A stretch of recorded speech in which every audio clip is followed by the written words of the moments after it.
Good morning, happy campers. How are you all doing? Fantastic, I hope. Okay, Nathan's not doing this review of Young Justice because he's actually downstairs right now watching Home Alone 2 with a friend of his that has come round to see him. So yeah, I'm doing Young Justice, and afterwards I'll be doing Smallville as well. So while they're busy downstairs, I thought I can take some time, I can watch my shows as well. So, latest episode 7 of Young Justice, titled Denial. Um, it's centered heavily around Kent Nelson, aka Dr. Fate, who is now about 106 years old, and as Wally didn't half quip, guy doesn't look a day over 90, which is probably true. But Dr. Fate went to go to Madame Xanadu to see if she can help him, talk to his wife. But obviously, being the master of magic himself, he knew that it was all a fake. But then Abracadabra takes him away, which I thought was interesting. If you don't know Abracadabra, he's a magician from the 25th century who actually uses science and technology to make magic seem, well, magic. Anyway, so even like Bart Allen and Wally West are fully aware of his of what he can and can't do and stuff. So they know that his magic is more based on science and technology than it is actually of magic. But Wally, young Kid Flash, does not believe in magic whatsoever. His brain is in tuned to science. So as far as he's concerned, even if it looks like it's magic, it's not magic. It's all scientific. He explains it to everybody else how it's scientific. But of course, to begin with, he pretends that he's a believer in magic because just to impress Megan, and he really does like Megan. But he kind of got the team into trouble by faking that he was a believer of magic, and when in fact he wasn't. And it was just a case of I kept watching this and kept thinking, Wally, you really need to stop doing things just to impress Megan. You've got to either, if you're going to say something, make it worthwhile, or just not say anything at all, basically. I kept thinking, you've got to learn to when to speak and when not to speak. But even Artemis caught him out and just didn't like the way he was behaving and pretending to like something when he doesn't, and things like that. And it's, that's the whole being in denial thing, which is what this episode was all about.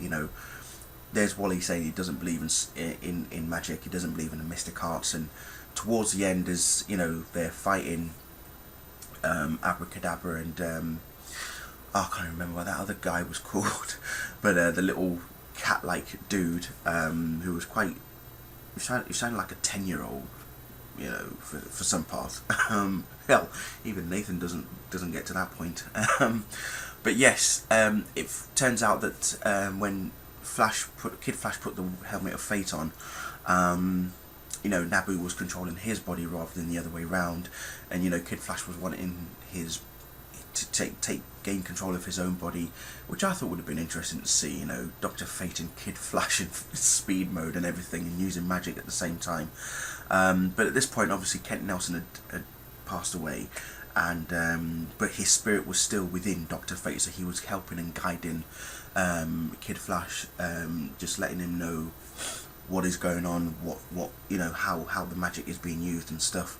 And then even after they became triumphant, Kid Flash was still not believing in magic, because even Artemis came up to him and said, you didn't explain, what happened to you whilst we were taking on Abracadabra, and he just pretty much let out a full-on conversation about how it was all scientific, of how Dr. Fate overtook him and this, that, and the other, and Artemis was like, well, then why are you keeping the helmet? And as always, everything he picks up, it's a souvenir, and it kind of made Artemis a bit pissed off because she was like, "You geek," and I'm thinking, well, yeah, he is a geek. He believes more in science than he does in the mystic arts of magic. And then I don't know, does he still? He still likes Megan, but I still think it's more him and Artemis that are gonna get on pretty well at some point down the line. I can see something happening between him and Artemis. Really, I cannot see it happening with Megan, with Miss Martian. It's definitely not going to happen. Nah, not for me anyway. There was no Robin in this episode because he was in Gotham with Batman as Wally had already informed Red Tornado at the beginning of the episode. But yeah, no, again, a really good episode, and again, I still think that, for me though, Wally, he reminds me so much of Batman as well, because Batman doesn't really believe in magic that much either. There's even Zatanna goads Batman so much when it comes to magic that, you know, she's always like, you still don't believe, and yet here we are in another dimension. I mean, there was one section where they're in the Tower of Fate, and you know, as they were plummeting down towards this fire pit, and then it suddenly closes, and then Aqualad, you know, wants to test Kid Flash's science theory. He opens the floor, right, and then it starts snowing, and then they go down to this other portal, and then Artemis turns around and is like, well, how do you explain this? And again, he's like, a bit of pocket, it's another pocket dimension kind of thing. So there's Artemis going, oh my god, I cannot deal with you kind of thing. It's just pointless even explaining it to you, isn't it?